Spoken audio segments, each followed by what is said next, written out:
నా సబ్మిషన్ ఒక్కటే సార్, దయచేసి నా సబ్మిషన్ ఒక్కటే, సభ రాజకీయాలకి వేదిక కానివ్వద్దండి సార్. అయ్యా మెంబర్ ఒక్క నిమిషం సార్.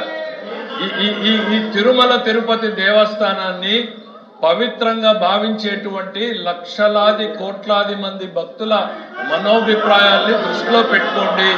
నేను సభ్యుల్ని కోరేది ఒకటి ఏంటంటే, ఎస్ మీ నాయకుడికి నమ్మకం లేదు తిరుపతి వెంకటేశ్వర స్వామి మీద మాకు తెలుసు, మీ నాయకుడు తిరుపతికి వెళ్ళడు మాకు తెలుసు, వెళ్ళే మేమున్నాం. ఇవాళ ఇక్కడ check report sir, charge sheet లో సార్ నేను ఒకటే కోరుతున్నాను, వాళ్ళు ఎంతసేపు అన్నా డిస్కస్ చేయండి సార్, వాస్తవాలు మాట్లాడిని మాకు అభ్యంతరం లేదు. ఛార్జ్ షీట్ లో ఏం చెప్పింది అధ్యక్ష? ఛార్జ్ షీట్ లో క్లియర్ గా కల్తీ జరిగింది, కుట్ర జరిగింది అంటే సుబ్బారెడ్డి గారే ఒప్పుకున్నారు ఇది కల్తీ జరిగింది అనేటువంటి.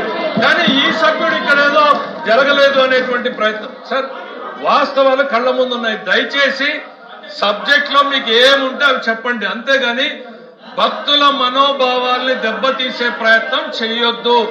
సవినయంగా కోరుతున్నాను, మీ నాయకుడికి తిరుమల తిరుపతి వెంకటేశ్వర స్వామి మీద నమ్మకం లేదు, ఆ విధంగా ఆయన అఫిడవిట్ సంతకం పెట్టమంటే పెట్టలేదు. కానీ అట్లనే భక్తుల మనోభావాల్ని దెబ్బతీసే ప్రయత్నం మీ మాటల్లో చేయొద్దు అనేటువంటిది నేను విజ్ఞప్తి చేస్తా ఉన్నా మీకు.